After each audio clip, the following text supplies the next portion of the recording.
La Fiat Uno, c'est la vision choc du schéma social. D'un côté, le confort, le bien-être, double rétro extérieur, et de l'autre, un détail, les francs, 44 900. La Fiat Uno, c'est une espèce de surf sur la vague de la société. C'est ça, non? Fiat Uno, il y a moins bien, mais c'est plus cher. Voir la vie en positif, être super actif, c'est très jus de raisin. Le jus de raisin, quelle santé! Duo 2 en 1, c'est un shampoing et un baume embellisseur en un seul produit. En un seul geste, Duo lave vos cheveux en douceur, les démêle et les rend faciles à coiffer. Duo 2 en 1, des cheveux éclatants de beauté. Duo de longueurs et pointes, en un seul geste, des cheveux éclatants de beauté.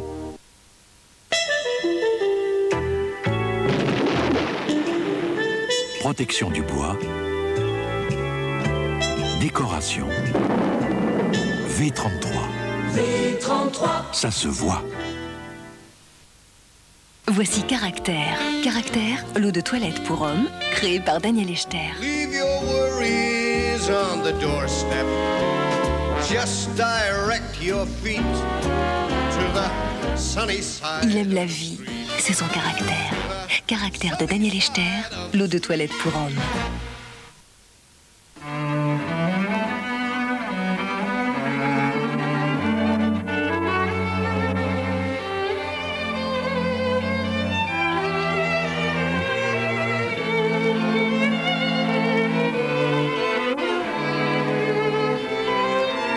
Banette veille au pain.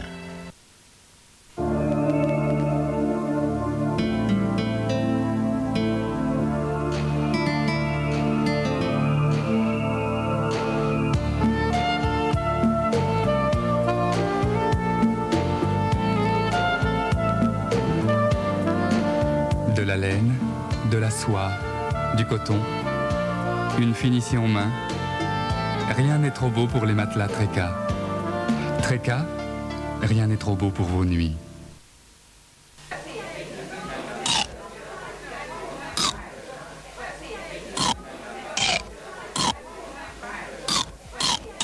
Quand vous croquez des cornichons Amora, pensez au moins à prévenir vos voisins. Chez Amora, les cornichons sont très croquants. Uniroyal, le pneu pluie qui vous met à l'abri. Santorette, c'est joli et ça sent bon. Santorette, ça parfume et c'est mignon. Santorette, parfum de fleurs en bouton. Santorette, une note, une sensation. Santorette, dans les coins de la maison. Santorette, un petit tour et ça sent bon. Taureau ailé va vous faire découvrir que le riz peut avoir du goût. Thaï, Basmati, Suriname. Taureau ailé vous ouvre de nouveaux horizons sur le riz. Taureau ailé, tous les riz de la terre.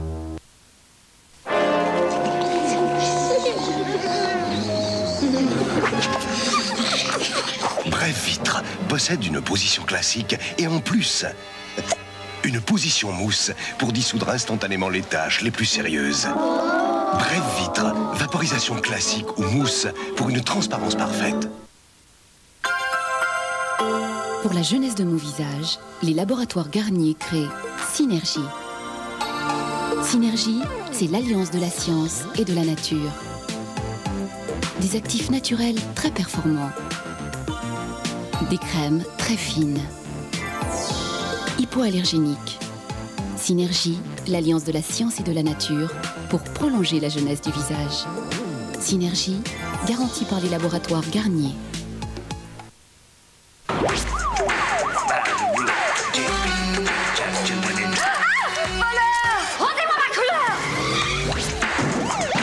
Et ça, c'est pas du vol de couleur peut-être. Kodacolor Gold, le voleur de couleur. Valentine présente blanc de blanc. Une peinture d'un blanc qui capte si bien la lumière qu'elle donne une nouvelle impression d'espace.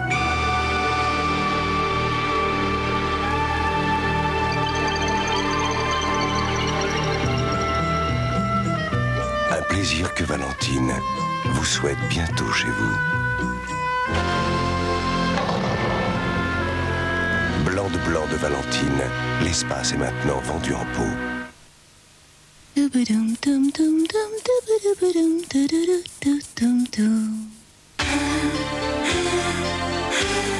Vous n'auriez pas vu mes mots? Nous recevons ce soir sur le plateau de TVM le candidat idéal. De quelqu'un c'est toi qui Antenne 2 présente Didier Gustin, actuellement au Théâtre du Splendide, avec Europe 1 et bientôt sur Antenne 2. T'embrasses tout le monde pour moi. Mais pas les cons, hein. Ça, tu perdras moins de temps.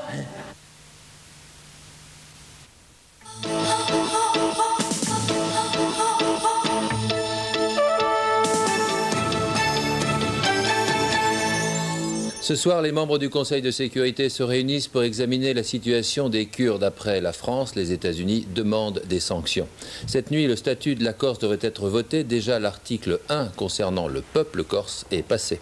Aujourd'hui, Michel Rocard était en banlieue dans le Val d'Oise, accompagné par Michel Delbar. Volonté du gouvernement, relancer le dialogue. Boris Eltsine obtient les pleins pouvoirs. Il s'agit officiellement de lutter contre la crise économique.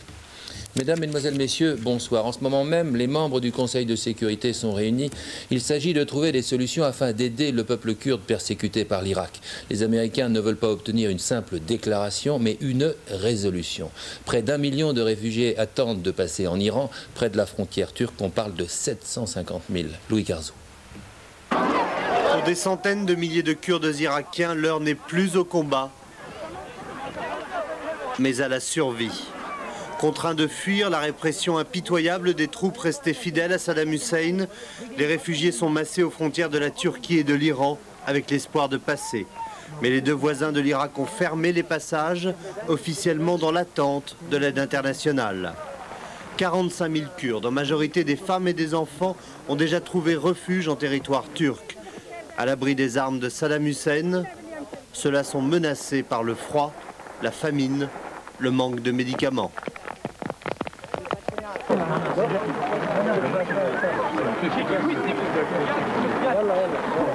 Selon différentes sources, 1300 personnes auraient péri d'épuisement dans les montagnes qui séparent la Turquie de l'Irak.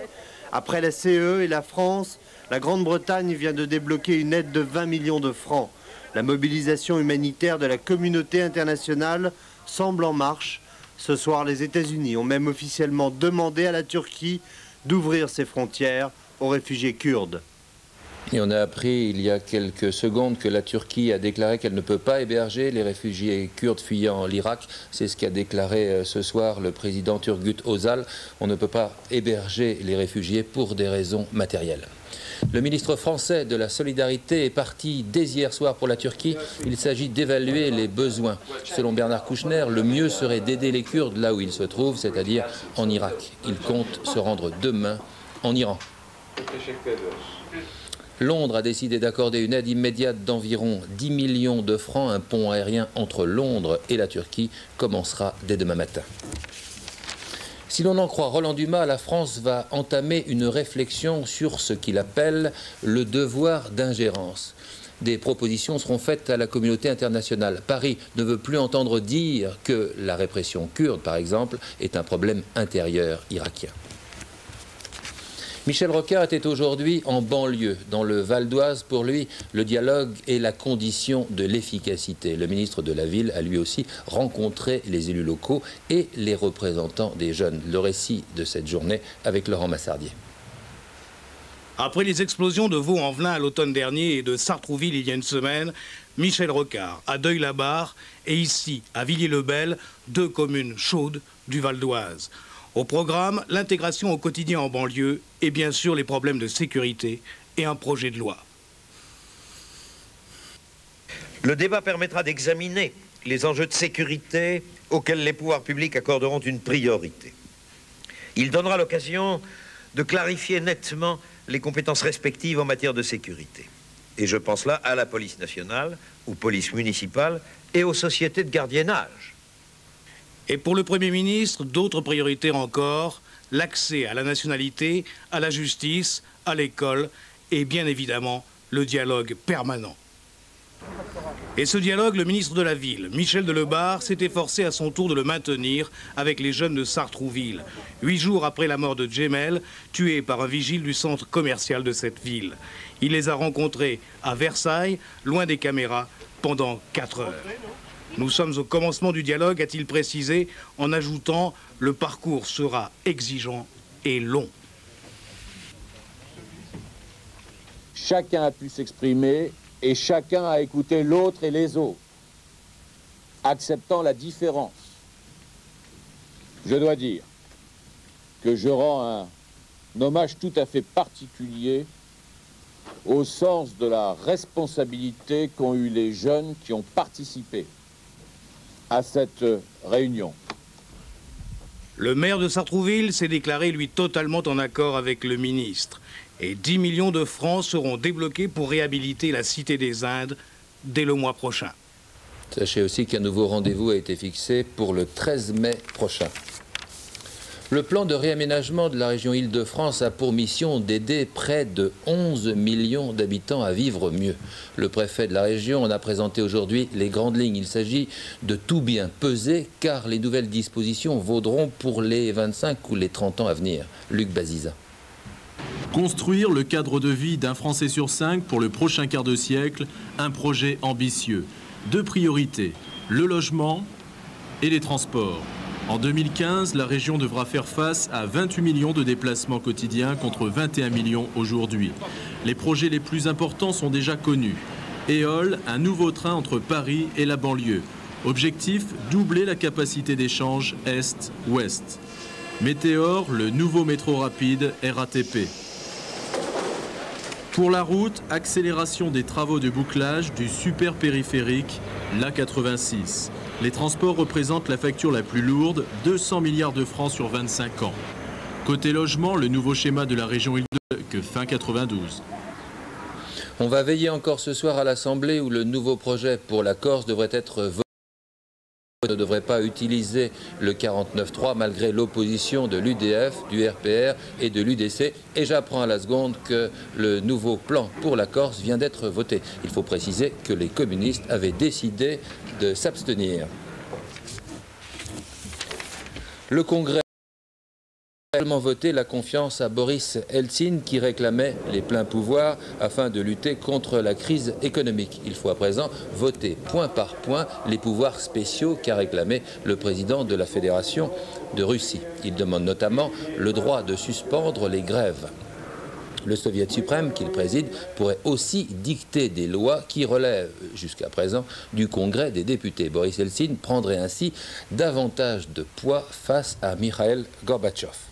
La capitale de la Biélorussie a été paralysée aujourd'hui par une grève. Ce sont les ouvriers qui l'ont déclenchée afin de protester contre la hausse des prix qui a débuté mardi avec des taux de 2 à 300%, tandis que les salaires n'étaient augmentés, eux, que de 30%.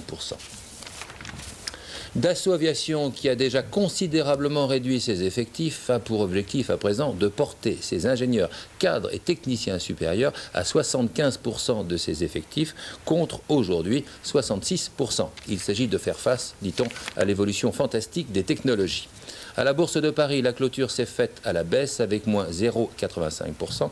À Wall Street, on se cherche encore. Florence Duprat. Décidément, Wall Street est d'humeur changeante cette semaine, Philippe. Aujourd'hui encore, le Dow Jones s'est montré indécis. Finalement, il clôture sur une très légère baisse, moins 2,23 à 2924 points.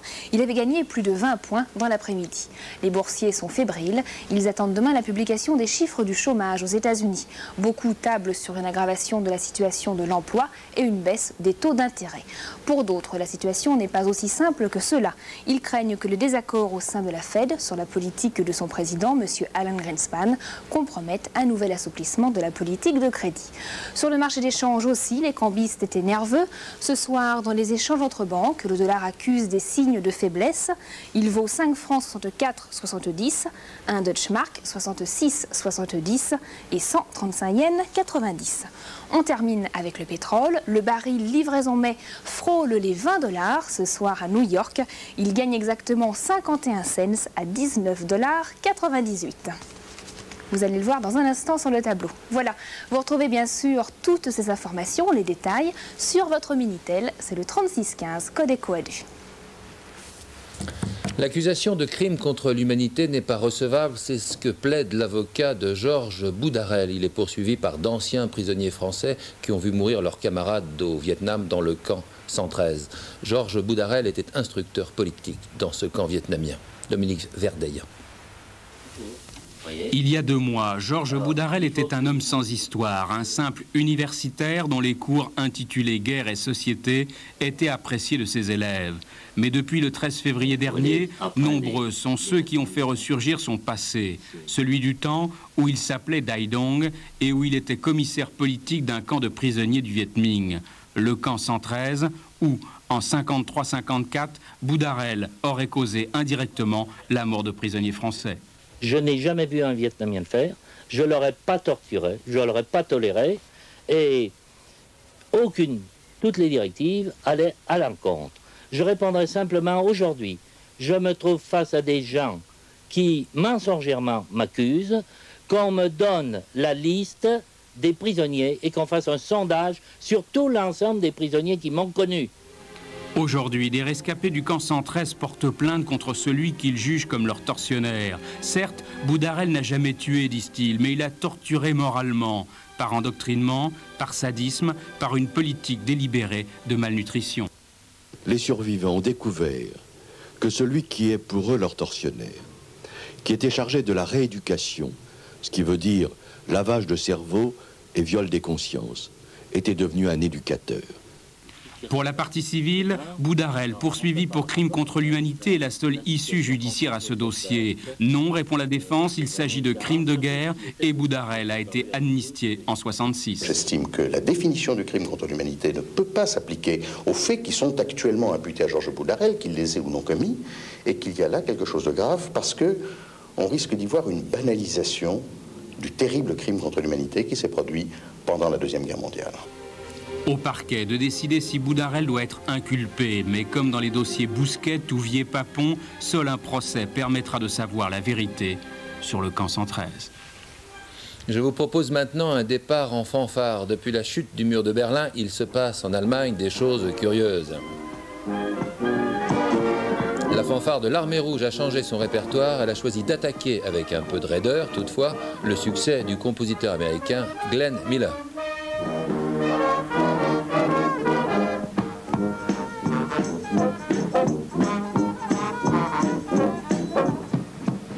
Il faut rappeler que Glenn Miller était un héros de la dernière guerre qui a disparu dans un accident d'avion en 1944. C'est devant la porte de Brandebourg, il faut le voir, l'entendre pour le croire.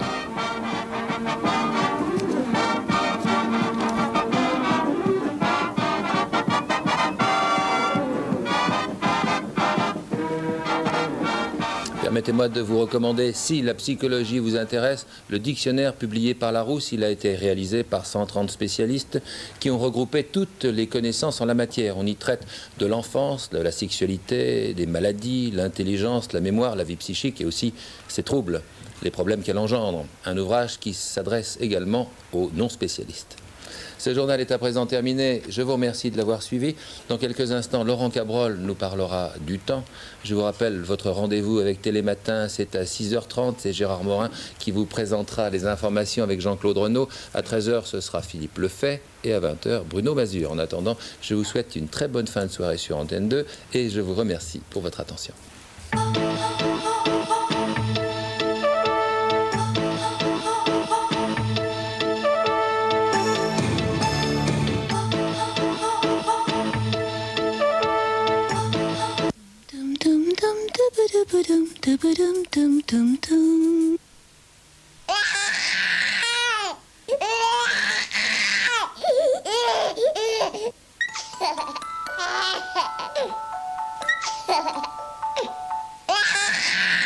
Clio, elle en met plein la vie. Comme la plupart des cinéastes actuels, je pense que plus nos images seront belles, plus le monde aura une chance d'être beau. C'est dans cet esprit que je fais cette belle histoire, que je prépare inconsciemment depuis 53 ans et consciemment depuis 3 ans. Tous les créateurs sont à la recherche de la vérité. Ce qui fait la force de tous les spectacles, de tous les arts, c'est la vérité. Et c'est vrai qu'un jour, la technique nous permettra de fixer juste cette réalité. Et alors là, peut-être qu'une image pourra changer le monde. À tous ceux qui ont des choses à montrer, à dire, à faire partager. À tous ceux qui inventent, qui explorent, qui dépassent.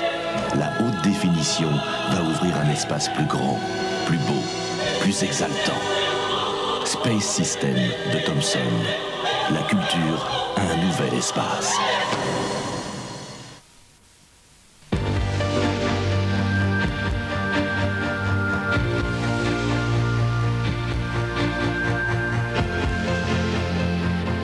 Bientôt, les Jeux Olympiques vont renaître dans les Alpes. C'est là où l'eau d'Évian, pendant 15 ans, se charge en calcium et en magnésium. Là où elle seule puise sa force et son équilibre minéral unique. Évian, l'équilibre sera une force en plus en 1992.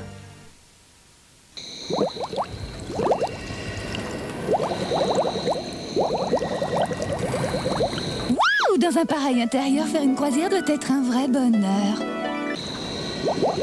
Clio, elle en met plein la vie.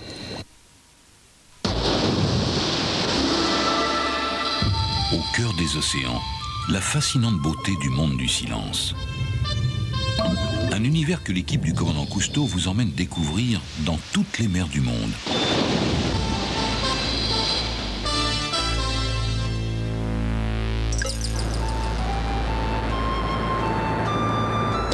Dès maintenant, les vidéocassettes de l'aventure Cousteau sont disponibles dans leur boîtier bleu.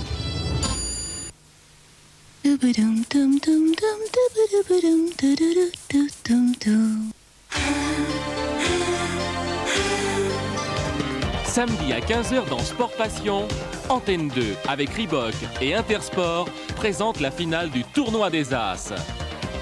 Un duel au sommet entre les deux meilleures équipes du carré d'As du basket français. Antibes, Limoges, Cholet ou Pau. En direct de la grande fête du basket et dans Sport Passion. Samedi à 15h sur Antenne 2.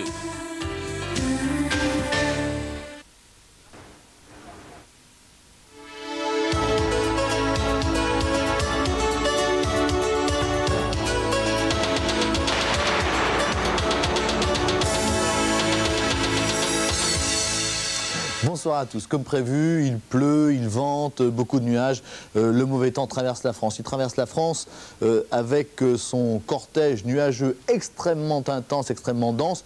Et derrière, le ciel de traîne sera très chargé. C'est-à-dire que demain, nous aurons dans l'ensemble une journée très nuageuse, pour ne pas dire pluvieuse. Alors, les pluies sous forme d'averses se manifesteront, puisque c'est le départ du front, sur les régions du nord-est. Il y aura encore quelques chutes de neige à partir de 1000 mètres sur les Alpes. Sur le Languedoc-le-Roussillon, des vents vont souffler autour de 70 à 80 km/h. Ces vents ont des noms, vous les connaissez, Mistral et Tramontane. Ici, les voilà. Donc, un ciel relativement dégagé. Et puis, pour être plus clair, à l'arrière, c'est-à-dire sur la façade atlantique, là encore, un régime d'éclaircies, mais très timide, avec des vents de nord-ouest qui souffleront un petit peu plus modérément qu'aujourd'hui, autour de 40-50 km/h. Je termine ce tour d'horizon avec les Pyrénées, où il neigera également à partir de 1000 mètres. Et puis dans toutes les régions que je n'ai pas nommées, c'est ce fameux ciel de traîne très chargé. C'est-à-dire qu'il y aura beaucoup de nuages, il y aura aussi des pluies. Nous ne les avons pas matérialisées car elles ne seront pas dominantes, mais elles seront présentes. Bref, c'est un temps pas très agréable, un temps tristouné pour ce vendredi.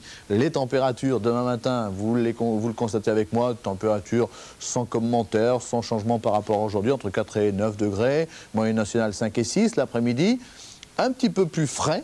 Hein, la fraîcheur se confirme entre 9 et 16 degrés, 11 degrés en région parisienne, 12 ici à Tours, 9 degrés, vous le voyez à Limoges, 13 à Bordeaux.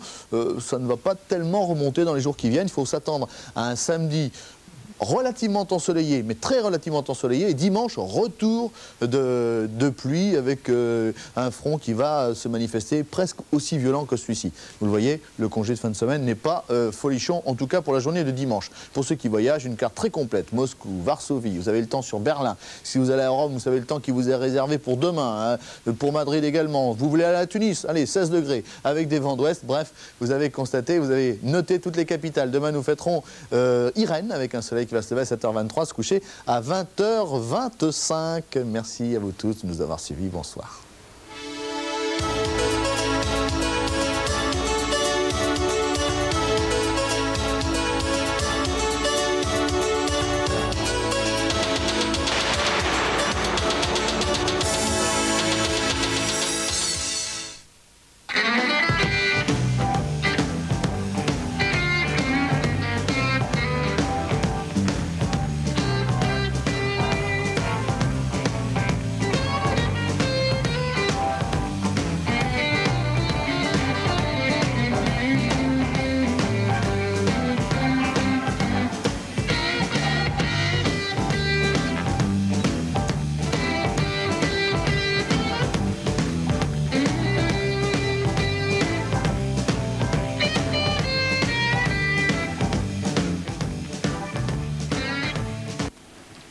Bonsoir, Massa al-Khir, bonsoir Nadia. Bonsoir Djeloul, Massa al-Khir.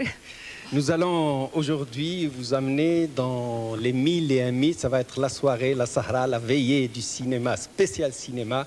Nous allons donc aller dans un voyage à travers les 1001 films égyptiens, les 1001 mythes de ce cinéma qui a bouleversé et qui a enchanté des milliers et des milliers de spectateurs à travers le monde arabe. Et je crois, Nadia, si je te disais par exemple, je ne sais pas moi, un mythe, Samia Gamal. Je réponds Farid Al-Atrache. Si je disais Leïla Mourad. Abdelhalim Hafez. Si je disais Faten Hamama. Je dirais Omar Sharif, comment les dissocier. Évidemment. Donc nous allons retrouver deux spécialistes du cinéma tout court et du cinéma égyptien en particulier, nos amis Mouloud Mimoun et Frédéric Mitterrand, qui vont vous faire vous servir de guide à travers ce merveilleux voyage, à travers les mythes du cinéma égyptien. Nous, en attendant Nadia, nous allons goûter à ce formidable, merveilleux couscous qui est là, qui a été préparé par notre ami El Hadi. C'est le couscous spécialement fait pour le sahur, c'est-à-dire le dernier repas avant le lever du jour. On commence. Allons-y. Bon appétit.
Who is he?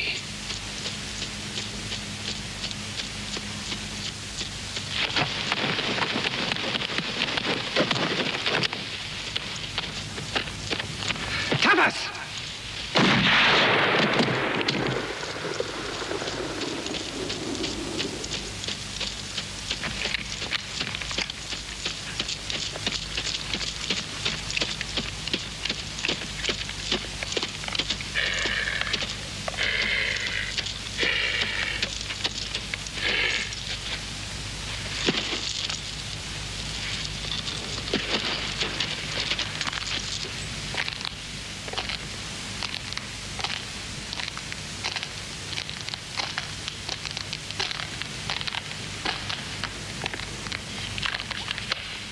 He is dead. Yes. Why? This is my well. I have drunk from it. You are welcome. Et oui, ainsi donc, nous nous retrouvons chez Omar Sharif, qui a la gentillesse de nous recevoir. Il n'est pas la peine de présenter Omar Sharif. J'ai toujours tendance à vouloir me souvenir d'une formule américaine qui dit « He is the most legend of something ». He is the most legend du cinéma international et puis bien sûr aussi du cinéma égyptien. Omar Sharif nous honore en France depuis de longues années puisqu'il habite ici et d'une certaine manière le fait que le plus grand des acteurs égyptiens d'aujourd'hui soit aussi l'un des résidents à Paris, et bien c'est symbolique du programme que nous essayons de faire ce soir. Alors, Mouloud va poser les premières questions. On va poser les premières questions. Alors, on a ouvert cette émission avec un extrait de Laurence d'Arabie, et puis c'est vrai, là, tout de suite, la question qu'on a envie de poser à Omar, c'est de dire, bon, Laurence d'Arabie a amorcé votre carrière internationale et votre notoriété. Comment, aujourd'hui, vous percevez ce film? Quel rapport vous entretenez un petit peu avec ce film? C'est un rapport essentiel. Ça veut dire que ce film a changé ma vie. Alors, en ce moment, je suis en train de traverser une phase de ma vie où je me demande si, bon, c'était bien ou pas qu'il soit arrivé dans ma vie, ce film. Naturellement, c'était formidable pour ma carrière. J'étais jeune et ambitieux. C'était ce qui pouvait m'arriver de mieux au moment. Mais quand j'analyse maintenant, je n'en suis plus tellement sûr, parce que je me dis, au fond, si je n'avais pas été choisi pour jouer Laurence d'Arabie, si Laurence d'Arabie ne s'était pas fait, s'il n'y avait pas eu cet accident que David Lean soit tombé sur une photo de moi et dit, vous voyez, si ce garçon parle anglais, s'il parle anglais, il peut faire un essai pour le rôle, je serais peut-être resté. Alors, j'étais heureux en Égypte à l'époque, très heureux. J'avais un foyer, donc j'avais un fils. Et je faisais du cinéma, j'étais très bien. Au fond, faire du cinéma dans un pays ou dans un autre, ça ne change pas tellement. Je ne pense pas que d'être célèbre dans plus de pays soit plus important que d'être célèbre dans un seul. Au fond, c'est pareil pour la personne qui est célèbre ou qui est aimée ou qui est connue. Je crois même que par exemple, j'ai des liens maintenant très forts, plus fort qu'avant avec l'Égypte, parce que j'y retourne comme ça et que j'ai des souvenirs, et c'est aussi ce qui m'a manqué en Occident. Je suis maintenant devenu culturellement très occidental, tout en gardant émotionnellement tout mon côté oriental, mais je me suis aperçu que ça me manquait, cette façon de montrer ses sentiments, qui est la façon orientale, ce mélodrame dans les relations de tous les jours. On s'embrasse, on se touche beaucoup. Moi, j'aime bien, je touche souvent les gens. On me le reproche, j'aime bien embrasser les gens. Oui, on touche. Oui, c'est tactile. Alors, bon. Mais justement, Omar, tu parlais de l'Égypte. Alors, comme on parle cinéma, on va faire un flashback. Est-ce que quand le jeune Égyptien de 12 ans avait déjà dans la tête des rêves de gloire et de cinéma ou de théâtre? Oui, tout à fait, parce que j'étais dans une école où on avait un théâtre. Et bon, à 12 ans, on m'a donné mon premier rôle au théâtre de l'école. Et alors, je me souviens très bien que ce qui m'avait beaucoup plu, c'est que les autres élèves c'était uniquement pour les élèves de l'école, avaient beaucoup applaudi. Et les applaudissements, ça m'avait ému et touché et rendu très fier. Et après, le lendemain, quand je suis allé en classe, tous mes petits camarades me regardaient avec admiration. Mais l'admiration était surtout due au fait que j'avais appris le texte. Parce qu'à l'école, quand on avait même une poésie à apprendre, on se disait, on bûchait toute la soirée pour finir la réciter le lendemain, et que ça avait l'air très difficile. Alors ils ne comprenaient pas comment j'avais appris tout ce texte. Ce cinéma égyptien de vos débuts, pour le faire mieux connaître au public français, quelle qualité on pourrait pointer? Qu'est-ce qu'il avait de si attachant pour vous? Il était un peu naïf, mais c'est une naïveté qui n'est pas idiote. Je veux dire, il était naïf dans le sens beau du terme. C'est-à-dire que les sentiments étaient très forts. Les sentiments n'étaient jamais très subtils. Ils étaient très forts. On aimait très fort. On souffrait très fort. C'était toujours des paroxysmes émotionnels qu'on avait à jouer. Et au fond, si on pense au théâtre antique, tout ça, c'est ça un peu. Alors peut-être Omar, avant de clore cette première partie, quel rapport tu entretiens aujourd'hui avec le public, d'une manière générale? Un rapport d'amour très très très fort. Quand je suis dans la rue, je descends souvent dans la rue, dans les pays arabes, partout. C'est une relation très intime que j'ai. Les gens ont l'impression de me connaître personnellement, intimement. On se parle comme de vieux amis avec le public. Et moi, je les écoute. Et c'est pour ça que dernièrement, dans les 5 ou 6 dernières années, je suis allé faire des films là-bas. Pour eux, parce qu'ils me disaient, dans la rue, ils me disaient tout le temps, mais Omar, mais pourquoi tout le temps en anglais, tout le temps en français? Fais-nous quelque chose en arabe. Alors j'ai dit oui, je vais tâcher de faire quelque chose. J'ai cherché des sujets pour faire des films arabes et j'en ai fait.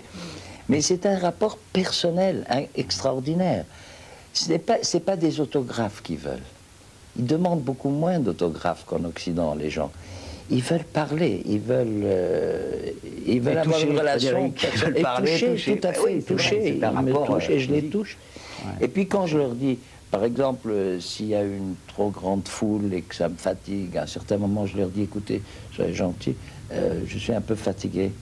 Ah, mais tout de suite. Alors, il y en a toujours un qui éloigne tout le monde, qui m'appelle un taxi. Si je suis dans la rue, ils me mettent dans le taxi tranquillement et je rentre. C'est un ami, je suis un ami à eux. Est-ce que quand vous faites des films américains, cette dimension égyptienne que vous avez, est-ce que ça trouble pas un peu les Américains? Est-ce que ça leur apprend pas quelque chose? Bon, ça veut dire que ça m'a servi et ça m'a desservi, d'une certaine façon. Ma façon d'être, ça m'a servi parce que ça a apporté quelque chose qui n'existait pas pratiquement dans le cinéma hollywoodien de l'époque, dans le cinéma occidental de l'époque, un genre de personnes. Mais en fait, ce qu'il y a, c'est qu'en Occident, c'est la guerre. La vie, c'est la guerre. Les gens se battent pour vivre. Alors, il y a une xénophobie générale dans le monde, je trouve, qui est très compréhensible. Je veux dire, bon, c'est un défaut, je sais, mais c'est compréhensible parce que tout est dur. Alors les gens se replient sur eux-mêmes et n'acceptent plus tellement les gens qui ne leur ressemblent pas absolument. Et donc, au début, quand j'ai fréquenté les milieux du cinéma international, j'étais quand même différent, à part. On ne m'a pas combattu. Non, mais je ne me suis pas senti faire partie de leur société, de leurs mœurs, de la façon de penser, même pas de la façon de travailler. J'ai dû m'adapter à leur façon de travailler, à la rigueur, à la discipline. Nous, on n'a pas tellement de discipline, pas tellement de rigueur. Et c'est très beau de ne pas avoir tellement de discipline et tellement de rigueur. Enfin, il en faut. Mais j'ai dû apprendre. Alors les rapports n'étaient pas tout à fait naturels pendant très longtemps. Et c'est moi qui ai fait le pas vers eux. Personne, je veux dire, n'a fait le pas vers moi. J'ai fait le pas pour être comme eux, pour m'occidentaliser. Le paradoxe, c'est que c'est vous qui avez incarné, et on pense que personne d'autre n'aurait pu le faire, un des plus beaux personnages romanesques occidentaux, qui est le docteur Zhivago. Oui. Oui, mais alors là, par contre, les Russes sont des orientaux. Enfin, je les considère beaucoup plus orientaux. J'ai connu beaucoup de Russes, je suis allé souvent en Russie, et il est plus plausible, si vous voulez, pour un oriental de jouer un russe que pour un anglo-saxon. Par exemple, un anglo-saxon ne comprend pas l'âme russe. Et on a beaucoup de mal, à mon avis, en Occident, à monter Tchekhov, par exemple, parce qu'on n'arrive pas très bien à comprendre. C'est très beau, mais personne, j'ai rarement vu Tchekhov bien monter, parce que c'est un autre monde. Les Russes sont très sentimentaux. Ils sont comme je décris, ils aiment bien les effusions. Ils pleurent très rapidement. Ils aiment la musique très sentimentale, le violon. Alors moi, par contre, quand je tournais, par exemple, au début avec David Lean, il me faisait toujours la même remarque après chaque plan que je tournais avec lui. Il me dit, Omar, s'il te plaît, enlève à peu près 28 violons de ce que tu fais. Alors on répétait, je recommençais. Et je refaisais la scène. Il me dit, c'est très bien, mais il en reste encore 20. Et si on arrivait à 4, j'arrivais jamais à enlever tous les violons. Alors quand on arrivait à 4 ou 5, il était content. Il dit, bon, ben, je peux pas faire plus avec toi. Des violons, il y en aura toujours dans ce que tu fais. Alors c'est toujours un peu trop, c'est toujours un peu trop sentimental ce que je fais, mais c'est inné, je ne peux pas enlever. Alors c'est très intéressant quand je joue des rôles de méchants. Parce que c'est des méchants très intéressants, puisqu'il reste une certaine douceur.